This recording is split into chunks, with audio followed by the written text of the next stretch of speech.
Alright, Gipsy Avenger, I think you're in the need of a makeover. With the help of us two, we can make you faster, stronger, and a little less generic looking. Do you think this is really necessary? Well, based on your US box office, I think you need all the help you can get. Alright, so we're just gonna need you to lie down for a second. And just to let you know, this might hurt a little. Well, that looks a little horrifying. Hey, GMK. Yeah? Need a hand? No, I think two's plenty. You're no fun. And finished. How you feeling? Well, you know what? I gotta say I'm doing pretty... Wait, what the hell happened to my voice? Don't worry about it. Also, don't worry about where the other inch of you went either. Cause I sure as hell didn't. Hey, just look super report reviews. My name's Steve, and today I'll be going over the Bandai high-grade Gipsy Avenger DX set metallic version, which was a Geek Jack exclusive. Which, how I was able to obtain this figure was through D-Japan, which I would like to thank D-Japan for making this video possible. But if you guys have never heard of D-Japan, they are a proxy service from Japan that will obtain goods that you generally can't get because they don't ship stateside, and buy that for you and ship it to you. So they act as an intermediary when you want to buy off sites such as Amazon Japan, Rakuten, Yahoo Shopping, and Yahoo Auctions Japan, which are actually just straight up shown on their site. So you don't actually have to go to different sites in order to find the figure that you want. You can do it all through D-Japan's website. And they also take requests too from many other sites with a page URL provided. But essentially you pay them and then they pay for the figures on your behalf. Which all you do is you go on the site, you search their site, you pick the item that you want. Like if you want this one in particular, there'll be a link in the description. You can follow that to get to the correct page or just follow on the video. But anyways, you'd go here, you'd select it, you would do your first payment when buying the figure, which all that's required for the first payment is just paying for the item plus any extra costs you choose at checkout, which is mainly for consolidation and inspection fees, depending if you want that. Which the consolidation plan is free as of right now, but that may change in the future, and they currently don't also charge for service fees or commissions. Second payment is for domestic delivery in Japan, which if it was free for them to get, it's also free for you. International delivery, consolidations, and any paid packing options chosen. And then that's pretty much it. Super simple to do, easy to follow. You can also find charts on their website if you want to know closer to what your shipping charge is going to be for the item. But they are also an official PB intermediary. They can also just get general goods on the website as well, which is pretty cool if you aren't looking for figures or models in particular. There's other stuff there as well. Delivery for this guy was super fast. Actually arrived faster than my other two packages I have coming from just a standard international site. Air small packet, mind you. This guy was shipped DMS. But getting to their warehouse and then to my house was faster than them just shipping it to my house. So that was really impressive. And also their customer service is fantastic as well. Super friendly, fast. And I just can't recommend them to you enough. So if you guys are looking for this or anything in particular that's hard to get exclusive, I've seen some of the Ultraman Geed figures up there that are Bandai exclusive, so definitely go check them out. But anyways, if you guys haven't seen the movie yet, go check it out. Really awesome film. Was looking to get into one of these model kits, because what I really like is that they actually come with an LED and a base, so you don't have to worry about these things tipping over. And detail-wise, they look kind of really nice. Might have to apply a little bit of paint because it is a model kit, but for the most part, the mold looks fantastic. And then this is the metallic version, so this one will look even sweeter than just the normal plain one. Because if you have the plain one, it's going to kind of look like the robot spirit, so I kind of like that I'm going to have something that's a little bit different. So this is probably the one I would go with. But we'll definitely know more towards the end of the video. But anyways, without further ado, for the packaging, kind of bland on the front because it's just grays and blacks. But the picture looks pretty. Outside of that, you got the high grade on the side. It has the high grade Gipsy Avenger DX set metallic version. Legendary copyrights. Tells you it's got a stand. Bandai. On this side, just shows some more Gipsy Avenger. Opposite side, pretty much exactly the same. This side just shows you all the parts, how you assemble it, how he's going to look from front and rear. Bunch of stuff I can't understand, so I'm legal mumbo jumbo. Oh man, I'm going to need some LR41s for this. Hopefully I got some laying around. And nothing on the bottom. Oh hey, there's more on this side though as well. Shows you just pretty much all that he can do from inside of the packaging. So let's open up out of its cardboard prison. So now that we have it opened up out of its cardboard prison, there's a crap ton of parts here. So I'm going to assemble this, and then we'll come back to the fully assembled figure. Oh, poopy, there's also little stickers. This is going to take a while. But if you guys are interested in seeing this a little bit more as the process goes along, I will be doing a Stevie's Toy Room of the figures trying to assemble this. So you won't see the entirety of it, but you'll get at least a good time with me trying to assemble this thing. So, yeah, I'll be right back after we get this fully put together. Alright, so just to give you guys a quick glimpse of Gipsy Avenger once he is fully assembled. This is before pre-panel lining or any kind of paint decals. So this would be him just straight up once you get everything assembled. Now, I'm going to be coming back and showing you more of the minute details after I do some panel lining and possibly adding some weathering. Probably not. I'll probably just do panel lining and call it a day for the most part. But that's pretty much all he's going to really need from the looks of it. Like, I could add some like silver for some weathering, but I don't know if I'm going to go that far, at least as of for this video. But he does come with a light up gimmick, which I haven't put on yet.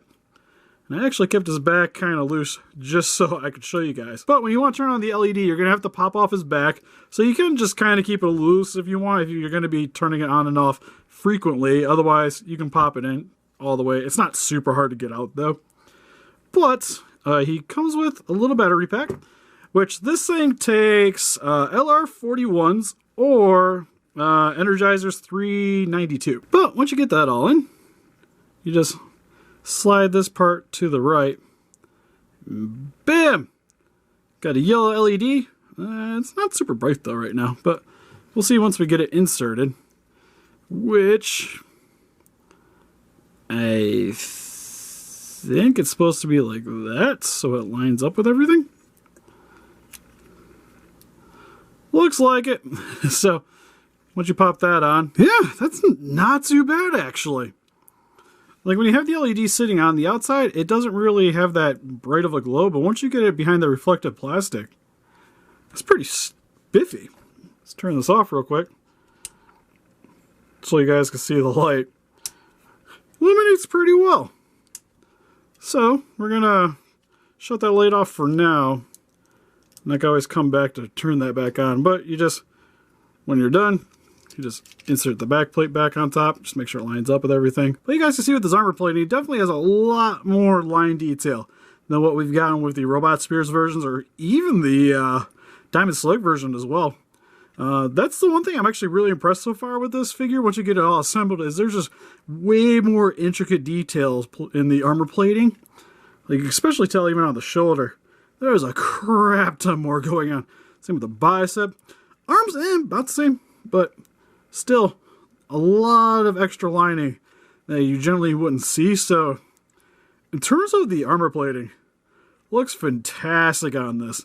The metallic kind of gives it the same feel as the Robot Spirits Gipsy Avenger, because that one kind of had a little bit of a metallic shine to it as well, if I could find it. Well, I guess not. Like, it's very minute for the Robot Spirits version. This one's definitely more of like a metallic royal blue.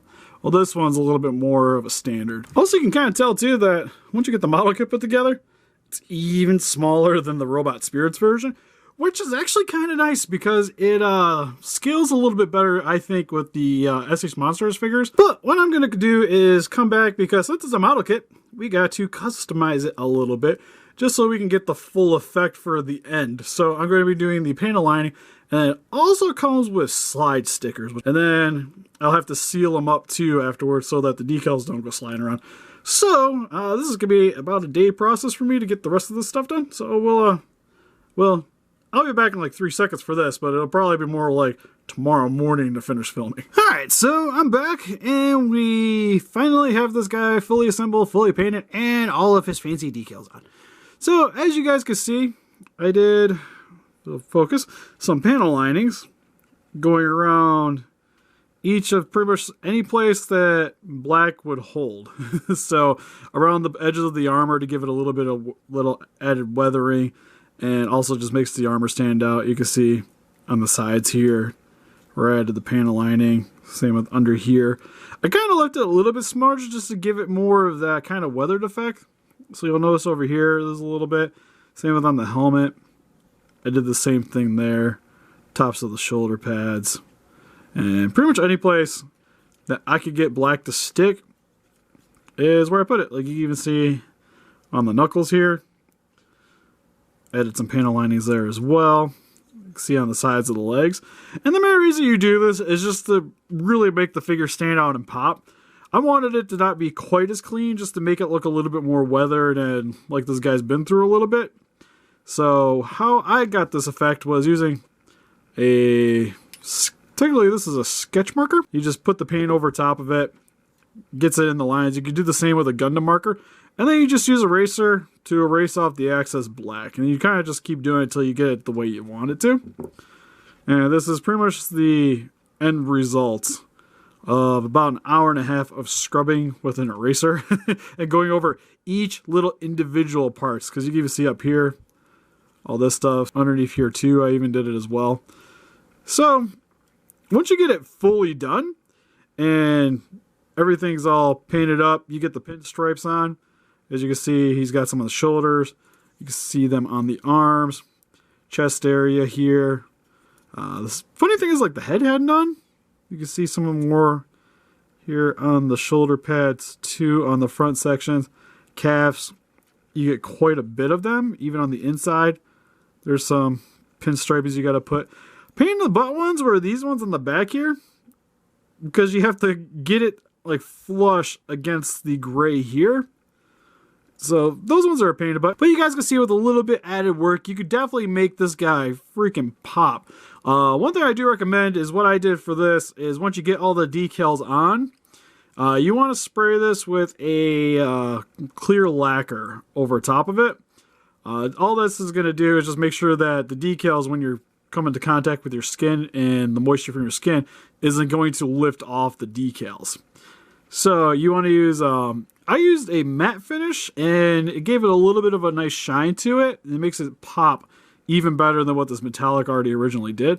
I wouldn't recommend gloss though, because then he'd kind of look wet. I guess if you wanted more like water-ish, like do like a water scene with him, then you probably want a gloss finish. But the matte seems like it did the best job for me. Real quick, I'll actually go grab the paint that I used. But this is a lacquer that I use. It's just a spray lacquer. It's the test stores. You can find this pretty much at any hobby shop.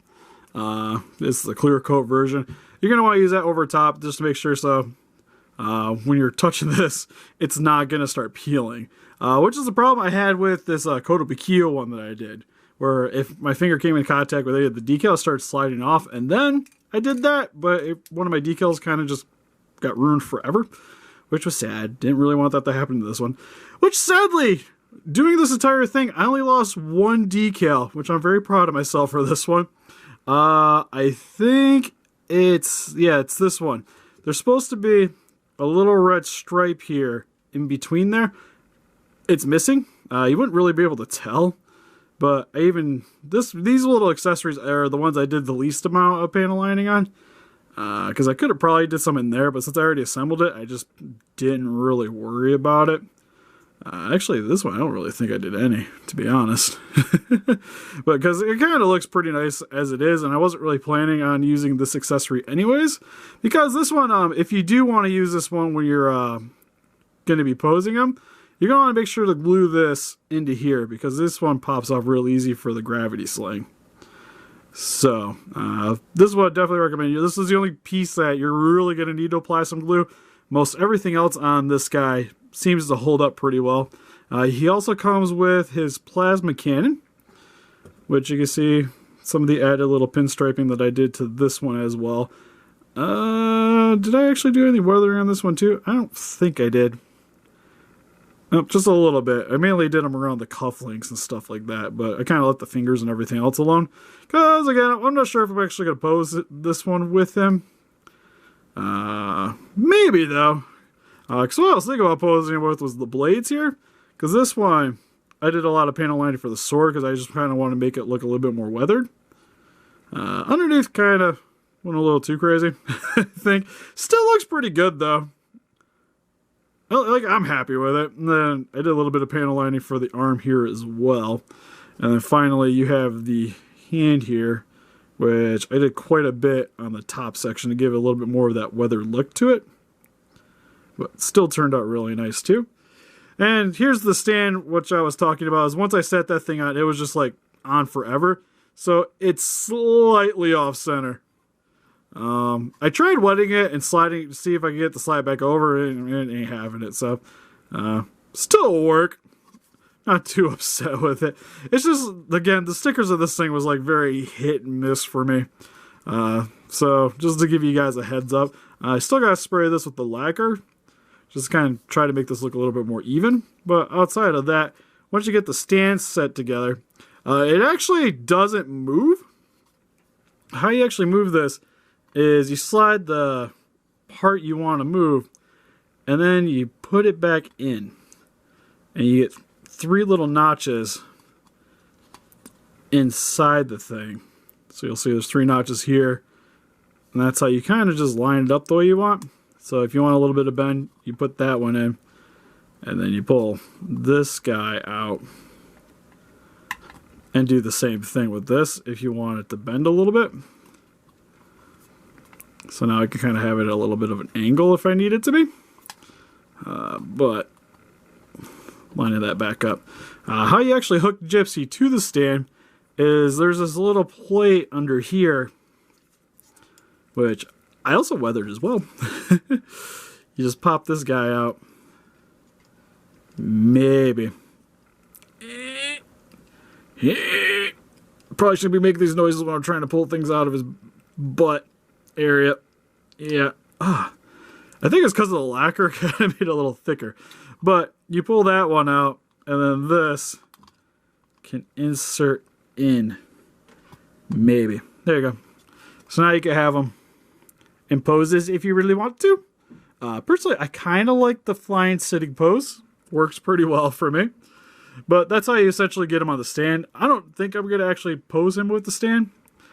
I'm not certain yet, because with this size, I personally think he's probably the best looking one as of now to stand with my other kaijus. Because again, with the scaling, he's a little bit smaller than everybody. But how you swap out the arm parts is this just can just literally slide off.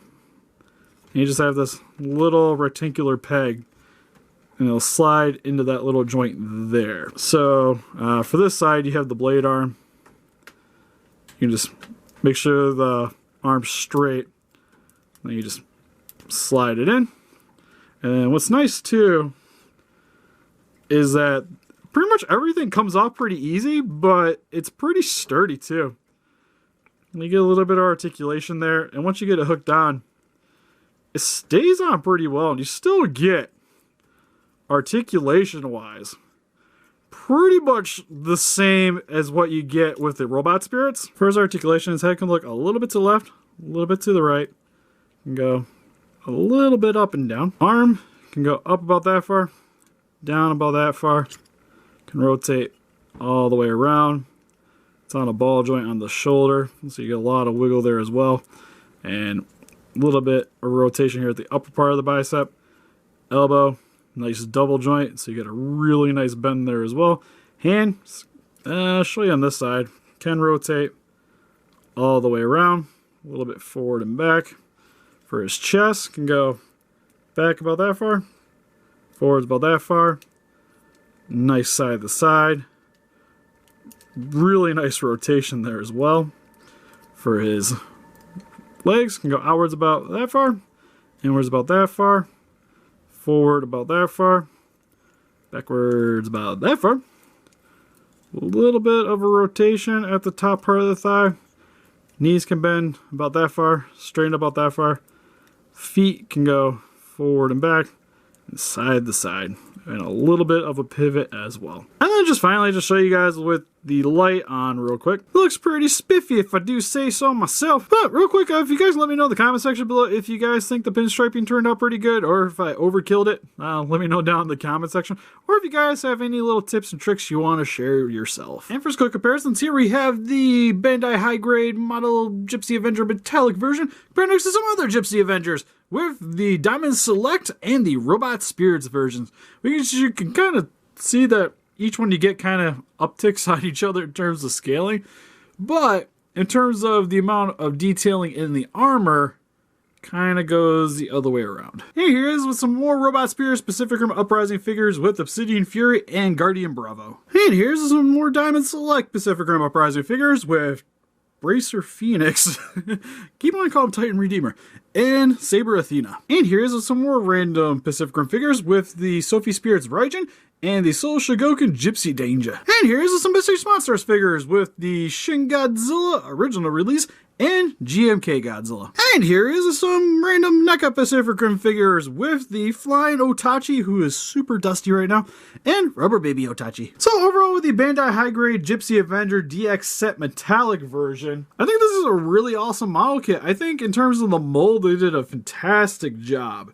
And love the metallic coloring for him. I think it gives him a really awesome look. Like that it comes with the LED feature for his reactor core. Comes with a stand, which decal, kind of frustrating, but still comes with a stand. And once you put some work into him, this guy is easily the best looking Gipsy Avenger that I've gotten so far. Thing is, you gotta put some work into him in order to get there. Which for the lining took me, I want to say about an hour and a half to line this entire guy. Then you gotta clear coat them. After that, decals, that was probably the longest thing. It took me about 2 hours to put all the decals on them. So to be honest, it was faster for me to assemble him than it was to make him look pretty. But once you put all the work into him, he's definitely a standout figure and looks great next to some of the other SH Monstars figures. For me, in terms of the scaling for the Gipsy Avengers, I feel like this is the best one to pick up if you're willing to spend a little extra time and effort into making him look nice. If you're just going to plan on buying this and leaving him just naked and just assembling him and sticking it on your shelf, you're probably better off just getting the Robot Spirits version because he's just a little bit taller, same amount of articulation, it's already assembled. You might as well go with that one. Or if you just want something that's nicely painted and just going to stand on your shelf, then probably the Diamond Select's the best way to go. So again, this Gipsy Avenger model kit is awesome. If you guys are really in the model kits and definitely like messing around with your figures and adding some little additional custom touches, then this is easily the best Gipsy Avenger to go with. And again, thanks to D Japan for making this video possible. And again, if you guys are interested in this figure, follow the link in the description below and order yours off of them today. But what do you guys think? Have you guys picked up this Gipsy Avenger model kit? What's your favorite Gipsy Avenger figure? Or is action figures just more your thing? Please let us know in the comments. Look closer picture of this guy on our Facebook. You want to click the link in the description below. We also have a Patreon account with exclusive prints for the channel and also live stream movie reviews down in the description below. And help us defeat those kaijus by hitting the like button, subscribe, become a ranger today. See you guys in the next video. Bye-bye.